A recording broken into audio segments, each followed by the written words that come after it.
Welcome to the Feast Life, where we empower you, the modern homeschool mom, to create a life and homeschool you love, one founded on faith, family, freedom, and fun. I'm your host, Julie Ross, creator of the award-winning homeschool curriculum, A Gentle Feast, and a certified Christian life coach. For more information on today's episode and to access my free gift for you, check out thefeastlife.me. Charlotte Mason once said, "Life should be all living, not a mere tedious passing of time." So on this show, we seek to savor the feast of life. Girl, grab your favorite beverage and pull up a chair. You are welcome at this table.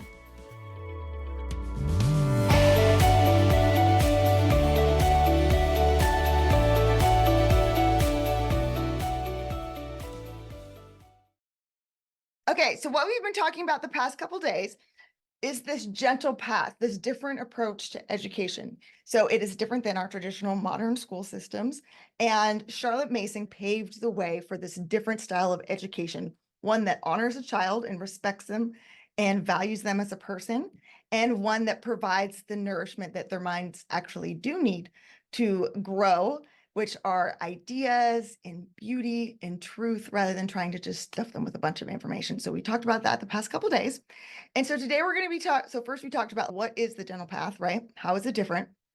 And then yesterday we talked about what the guardrails are for this path, which is the role of the teacher and the role of the student, because they are so very different in this approach. And you really need to get an idea of, okay, what am I doing and what is my child doing before you can start down the path?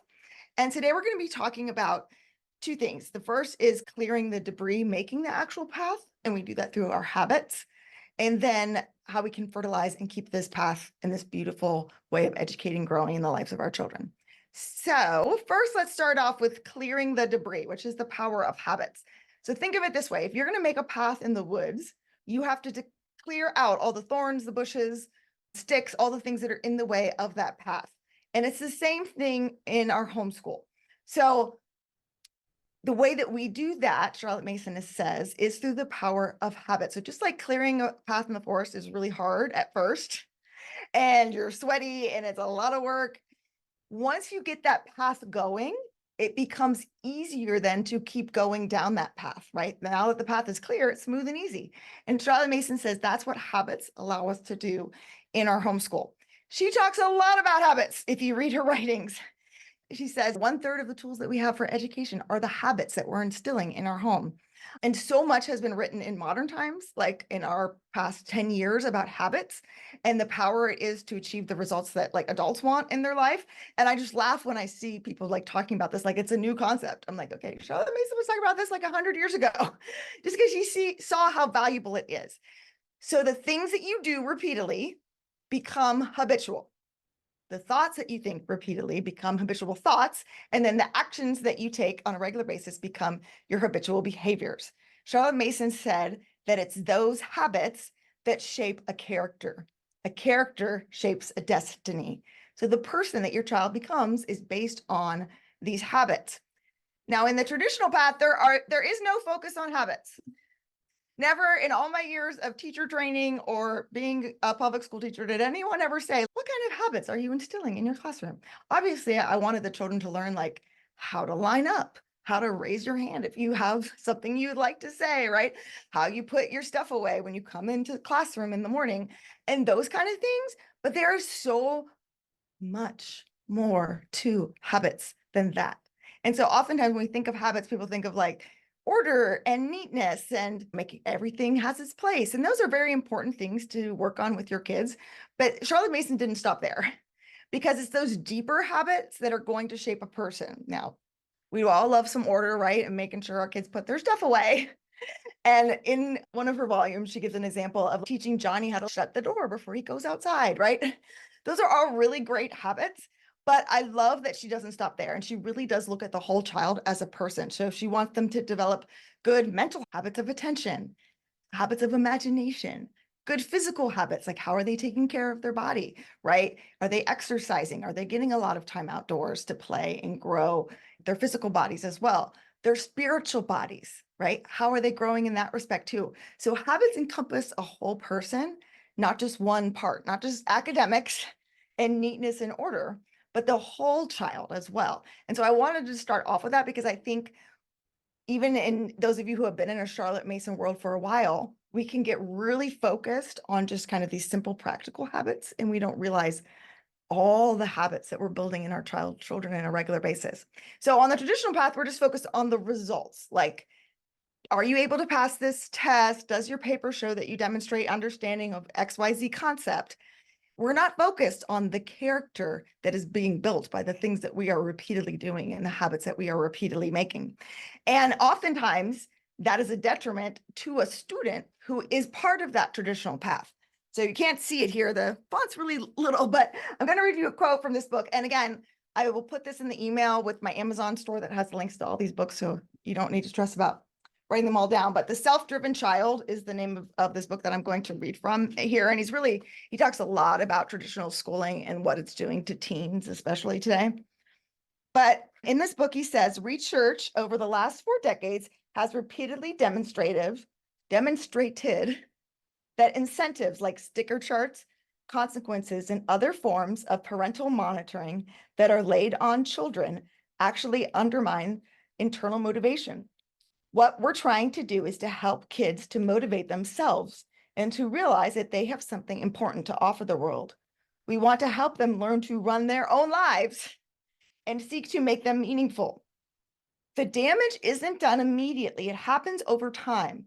Studies show that rewards for things like grades or other achievements actually lower academic performance, crush creativity, and lead to bad behavior, like a willingness to cheat on a test or take performance-enhancing drugs.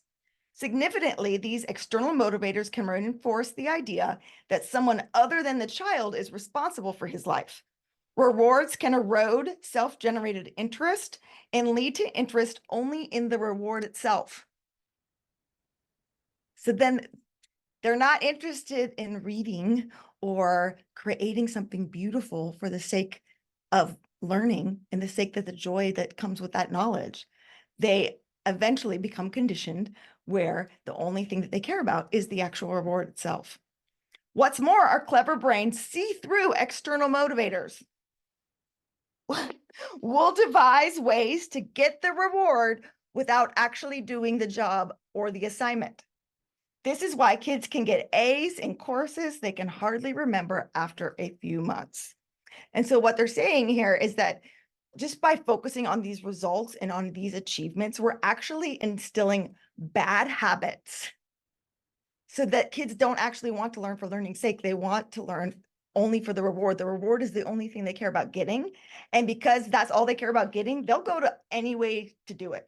Cheating, lying, those kind of taking the easy way out so they can just get the reward. Or like it says in there, which I think I was and a lot of other kids, I can get the A, but I'm not gonna forget everything I just learned in a couple months. It's gonna go. And so that's not what we want, right? We're on this different path. And so we want to create these habits that are actually going to make the person.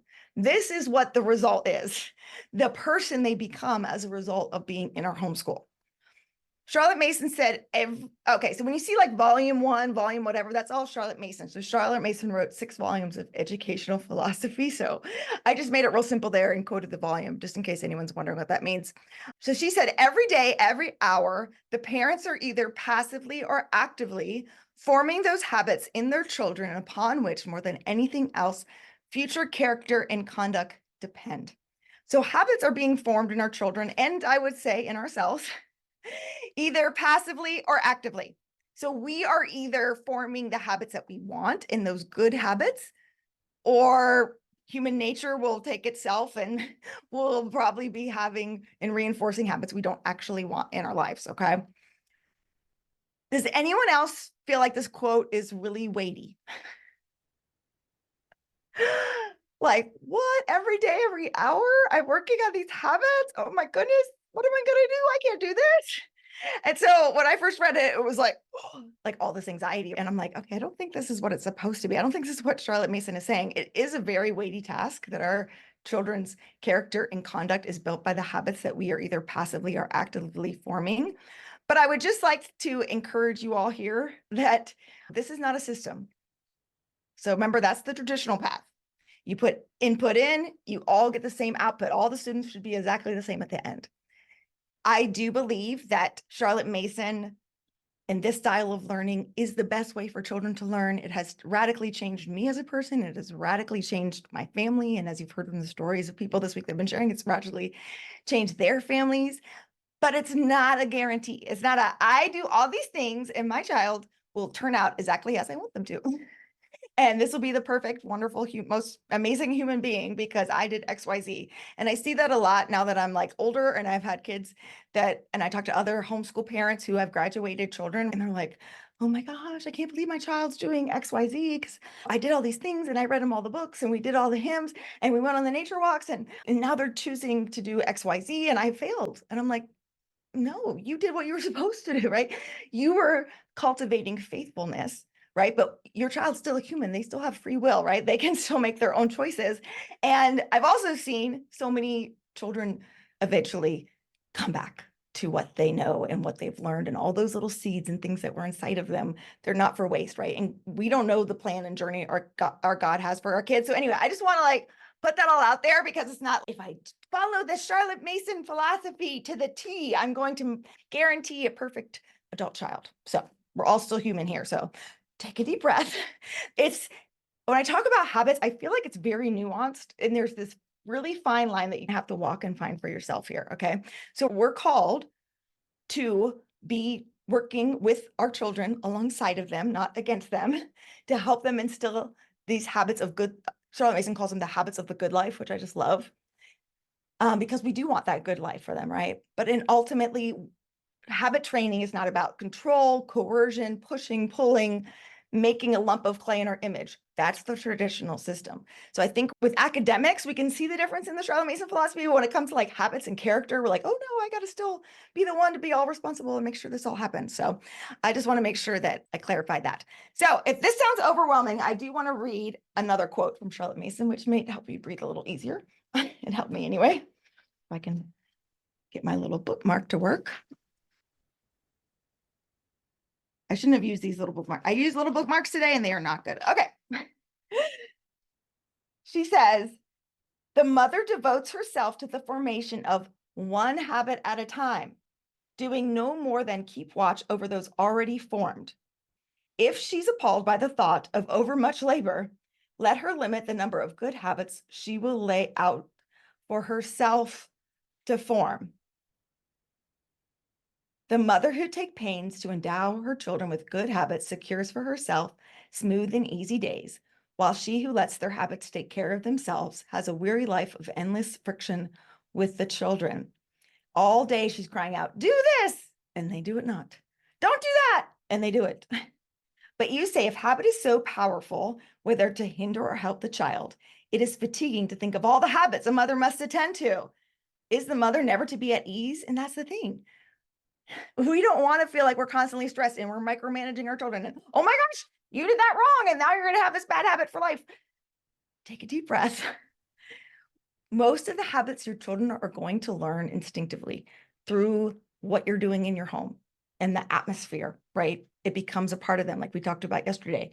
And just pick one habit at a time and think about yourself for a minute. Okay. If you've ever tried to start a new habit or a skill, anybody try to set a New Year's goal? I'm gonna go to the gym 3 days a week, or I'm not gonna eat sugar anymore. Anybody done anything like that? And then like come February, you're like, oh my gosh, this is so hard. It is so hard. And it's true. Forming new neural pathways and trying new things and building new habits is a hard process. And I encourage you to look at that because when we can see in our own lives how hard it is to start to build new habits and new skills, we can have grace and patience for our children in the habits that we're building in them. It's not, okay, I have looked at your life and these are the 10 habits that I think you need to build right now. And those need to be done yesterday. And so I'm going to be on you and nag you every 5 seconds so that we can make sure that you build these habits. That isn't going to work. Okay. So let's do one thing at a time. And be on your child's side. Like, we're building this habit together. Let's work on this. I'm here to keep you accountable. and I'm here to help you. And eventually it's going to become automatic, just like all habits are, which is why habits are so powerful, because we don't have to think about it. You probably didn't need to think about getting up and brushing your teeth this morning. It just happened. And so when we have these habits, then we don't have to think about them. It does make our life easier. But getting to that place is a process. And so we need to see it as that and to have grace and patience with our children as we're on that together and not be a taskmaster, Mary. Absolutely. Okay, so I want to just touch on a few habits here that I have found to be so powerful, and they're probably ones you're not thinking of, because like we can think about making sure you put your schoolwork away at the end of the day and making sure like you do your very best when you're doing copy work and your handwriting. But here's ones you might not have thought of that are so key and valuable on this new path. And that is the habit of outdoors. Charlotte Mason talks a lot, never be indoors when you rightly can be without, and how powerful being outside in nature is for children. It is not a let's do all of our schoolwork and do all the real learning so that we can go outside. Outside is where so much real learning takes place. Your children are observing in nature. And she talks about this in Home Education. If you want to read like the first couple chapters and know, what do I do with my kids outside? She talks about this. We're observing, we're classifying. Does this leaf look like that leaf? This kind of tree has this kind of bark, and that tree has that kind of bark. And that tree didn't look like that 2 months ago. And you're able to have these like rich discussions about things in nature. Your child is doing so much scientific thinking that we don't even realize, even older children. And they're playing and they're getting their gross motor abilities out. And so much happens when children are outside playing with other children, and the social interpersonal skills that they're developing. So much happens outside, but we need to make it a habit and a priority, or again, it just doesn't magically happen, especially in our day where that's not the norm for children anymore. And so I just want to encourage you, as you're planning out maybe next year or things you're going to do this summer, to think about how can we build this habit of an outdoor lifestyle for our family. Charlotte Mason said in volume 1, page 71, it is infinitely well worth the mother's while to take some pains every day to secure in the first place that her children spend hours daily amongst rural and natural objects, and in the second place to infuse into them, or rather to cherish in them, the love of investigation. If you want to encourage your child to be a lifelong learner when they're little, build this habit of wonder. This, she says, the love of investigation. Oh my goodness, I wonder, where did that bug come from? Was it on that tree? Do you think it eats that tree? I wonder what it eats. Your kids are naturally curious like this. They're going to ask questions. And here's the great thing. You don't need to know all the answers. Go, oh my goodness, I wondered that too. That's such a great question. And just let it sit. You don't need to be the fountainhead of all knowledge, but we're encouraging our children to wonder and find beauty in their daily outdoor life. And it seems like that's silly. That's a waste of time. Or like, that's something we could do if we have extra time. But no, this is the work that is going to help their brains. And so much research has come out. Yeah. Someone mentioned, like, I had Ginny from 1,000 Hours Outside in the podcast, and I just love like all the guests she has on her podcast, just talk about this stuff all the time. And it's Charlie Mason knew all of this before all of y'all, that children need this. This is how their brains actually grow and develop. So build a habit of outdoor time and this, investigation and wondering. And then a habit of routines. How is the flow of your day? I talked about this a little bit yesterday with the timetables and Charlotte Mason's concept of short lessons and how to have your schedule for your day. This isn't like a rigid bell schedule. We must do it this at 10 o'clock. And oh my goodness, it's now 10:05 and we're supposed to be doing this at 10 and like that is not what I'm talking about here. Routines and rhythms have a flow to them. They change and they evolve, but they're so important to have because that's how habits are built, right? It's by, again, like those of you who like make your bed every morning, right? I'm sure you have your little, like, you get out of bed, you turn around, you do it has become a habit because you don't even think about it. But when at first you're trying to do it, right, you had to have the routine. You had to be doing it on a regular basis to make it happen. Today's episode is brought to you by A Gentle Feast. A Gentle Feast offers a complete living books curriculum, an award-winning early reading program, and more tools to equip you to apply Charlotte Mason's timeless philosophy into your modern homeschool. Go to agentlefeast.com to check it out. Smooth and easy days are closer than you think. So in the book, for the children's sake, if you have not read this book and you're just starting off with Charlotte Mason, this is the must-have book. This is the book that when I was a public school teacher, my church library had this book sitting on a shelf. I think it was very divinely placed. And I saw the book and I went, oh, this book's about education. This is interesting. I think I'll take it home and read it. And y'all, I stayed up till 2 a.m. reading this entire thing and just weeping because it gave such a beautiful picture of this gentle path that I've been teaching you about this week. And I knew I couldn't give the kids in my public school classroom this style of learning because of our tests and our requirements and all the paperwork I had to do and everything. And it broke my heart because in my soul, I knew this is how children learn best. And so this book is fantastic. So I want to make sure during our time together, I don't neglect to mention this one. But this is what she has to say. Bad habits make slaves of those who have them, but good habits are like tracks along which our usual behavior runs. Routines form habits. So if you want to make a habit in your homeschool, make a routine, do it. She says, take the area of human relationships. Routines do not make the relationship, but they are the frame upon which we can hang our experiences. Some families do not have a routine of eating meals together anymore. Any time goes for snacking. People are rushing about 1,000 activities, any one of which could be good. But what is the sum total? Without the priority of a framework, nothing much happens. Few conversations, little times of togetherness. And a family decides to read a book whenever there is time. There is invariably no time. It is essential to have these basic routines. Children love routines. It frees their attention for the activity at hand. This is so good. And it's so true. And research has shown this too. Children like routines because then they're not always thinking about what comes next. Or, oh, yesterday we did that, but now I don't know what's going to happen. And it creates all this confusion in a child's mind, actually creates a lot of stress. They like routines. That's why like preschoolers ask you to read the same book every night for weeks, right? They like knowing what's going to happen. That makes them feel good. It makes them feel confident. And so having these routines and your rhythms in your day, okay, first we do this. Okay, now we're going to go do this. Okay, before lunch we do this. After lunch we do that. Like it doesn't happen the same every day. But just doing it enough consistently helps free up a child's attention and make sure that it actually happens, which is so key.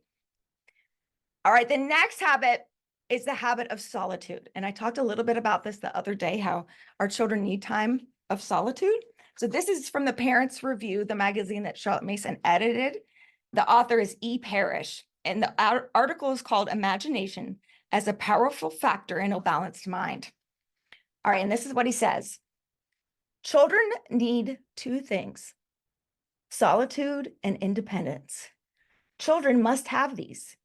Miss Mason devised the timetables which cover such reasonable hours as to leave time for this, but parents often very culpable in thinking that their child needs tango. Anybody here kids take tango lessons? I thought that was hilarious. Anyway, parents are often culpable in thinking that tango or some other new thing must be learned as well. And the much needed time for solitude is used for plans which necessitate hurried journeys, always in the company of a responsible person who feels it's her duty to talk in an instructive way. And the thinking time, the growing time, the time in which the mind is to find food is diminished. The child, listen to this, becomes restless, tiresome, irritable, disobedient, everything that a child who is reputed to be difficult can be. The parents marvel and say, but we're giving him the best education possible. We're neglecting no opportunities. Kind, generous parents, you are giving your child every opportunity but one. That is self-development. By your generous care, you are safeguarding him from his own mind, ever relying upon himself in any way. The child who at first found interference irksome, listen to this, later depends on it and is unable to work without constant prodding. I believe this is the prime reason of the oft-repeated lament of teachers and professors. Little ones are so eager to learn, but older children are less keen, and adults are boring and lethargic. What is that? Like, when I read that first, I was like, oh my goodness, wow. And it's so from a good heart. I was filling our days with so much stuff and our weeks, and we're always going from one thing to another that my kids just never had time. And I think about back to my childhood, One of the things I love to do, I was telling one of my kids this actually a couple days ago, when I was a little girl and the neighbor kids even would try to get me to come play, and I just really wanted to be alone a lot of the time.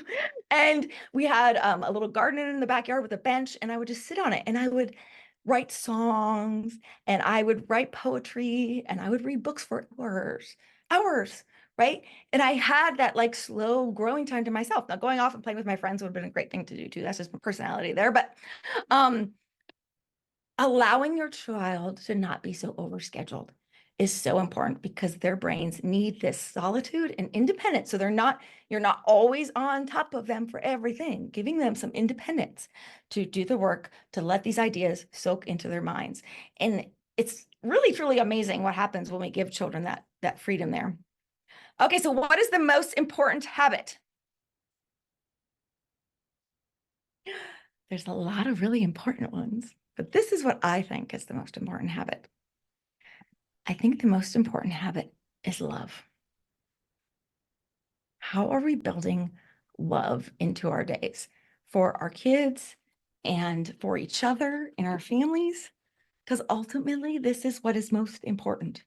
In the book, same book, For the Children's Sake, she says if we follow the New Testament teaching that leadership means serving other people, the child is respected, his needs and abilities are considered, and he is lifted up.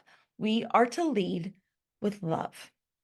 In my experience, children obey best when their lives are fully satisfied in the way Charlotte Mason advocated. If their minds are interested, if they're learning new skills, if they have loving relationships, if creativity is encouraged, if they go find beauty in nature, art, and music, if they spend hours in free play. Children learn to climb, swim, ride, canoe, ski, skate, while these children will be well on their way to having their sinful natures put in the back seat. Sinful nature expands like a malignancy at any age with loneliness, mental poverty, boredom, passivity, hunger, tiredness, and deprivation of daily contact, with the rich source material of goodness, the Word of God. When our childs have this path and their minds are being fed what they actually need, that nourishment, and they're being challenged and they're outside and they're looking at beautiful art and they're looking at beautiful music, right? A lot of these things take care of themselves. But we're able to have that relationship and we're able to show them that love and that grace. And we're not so, you got to learn this habit and you got to learn this habit right now and getting fearful and controlling. We're able to just be with them and love them as they are. Because like our God, it says, leads us to repentance by his loving kindness, right? We can help shape our children's habits the most when they know that we love them and that we care about them. Yes, all children absolutely need this, but I wanted to encourage you with that because I can often that habit training becomes very systematized, mechanical, a lot of fear and pressure based. And that's not how Charlotte Mason approached it at all. It's in the context of all these beautiful, rich, loving, beautiful ideas. All right, so here are some questions to consider when you're thinking through habits. Am I fostering good habits in my own life? So by you learning new habits, by you learning new skills, you model for your children how to build good habits. Look into yourself first before this. Let me tell you all the 10 things that you're doing wrong and we need to work on this year, okay? Look at yourself, start building new habits and talking through it with your kids and modeling for that. I have seen that to be the most powerful way to shape their character. Does my homeschool routine make good habits easy? If you don't have a routine, I highly encourage you to make one and try it. And if it doesn't work, start another one, but build these practices that we are doing, especially having some bookends to your day. How do you start your school day and how do you end it? And then in the middle, you can start to figure that out. But if you at least start with those two and build those habits, it's really going to make your day a lot easier. And then the one habit that would bring more ease to your homeschool days. So again, you don't have to do it all. Like they say, like people start, like they make New Year's resolutions and then they don't keep them. It's because they're trying to do 15 things. Like this year, I'm going to do these 10 goals. And it's impossible, right? For us as adults to work on that many things at one time. What's so cool now in the book Atomic Habits, like modern research has shown that the cool thing about habits is what they call the compounding effect or the snowball effect of habits. when you build one good habit in one area of your life, like I'm going to wake up in the morning 30 minutes earlier and I'm going to have a devotional time. When you build that habit, then other habits in your life start to form. Oh, now I don't leave dirty dishes in the sink. Oh, okay. Now I take the stairs when I go places. And now I make healthier food choices. Like the more habits of the good life, like Charlotte Mason said, you start to build, it creates a snowball effect and makes the other ones easier. I hope this has been encouraging and helpful and giving you some tools, maybe some food for thought. If you're completely new to this, I'll send you the free class if you want to dive into Charlotte Mason deeper. If you've been in the circles for a while, I hope it has given you some encouragement for the remainder of the school year, right? It's so easy to get in the weeds and the details and the things that are hard and the things that we didn't do. And we lose sight of the big picture of like, why am I doing it this way? And just being able to hear everyone's stories have been so encouraging, and being able to, for me, even just my kids are laughing because like I look like I'm in college, like my whole dining room table has been covered in books like all week long. And just for me, even just to go back and read Charlotte Mason's words and just go, yes, this is why I've chosen this path. This is why this style of education is so important. And I hope that has offered you some food for thought and some encouragement this week as well. So thank you, everyone. Hey, thanks for listening to today's episode. Let's quickly recap some of the key takeaways. Number one, habits are crucial in homeschooling. They act as a tool that shapes a child's character and destiny. Focus on building habits that nurture a love of learning and personal growth. Number two, time outdoors needs to be a habit. Encouraging outdoor time is an integral part of learning. Nature offers endless opportunities for observation, classification, and scientific thinking, contributing to the overall development of a child. Number three, routines. Establishing routines and rhythms provides a framework for children, reducing their stress and creating a predictable flow. Consistent routines help in building good habits effortlessly. Number four, remember the importance of the habit of solitude. You need to allow time for solitude and independence. Overscheduling can actually hinder a child's ability to think and grow independently. Children need quiet time to reflect and develop their own thoughts. And last but not least, the habit of love. This is the most important habit. Creating a loving and supporting environment where children feel valued and understood actually helps them learn better. Show love and care in daily interactions to foster a positive and nurturing, life-giving home atmosphere. Thanks for listening.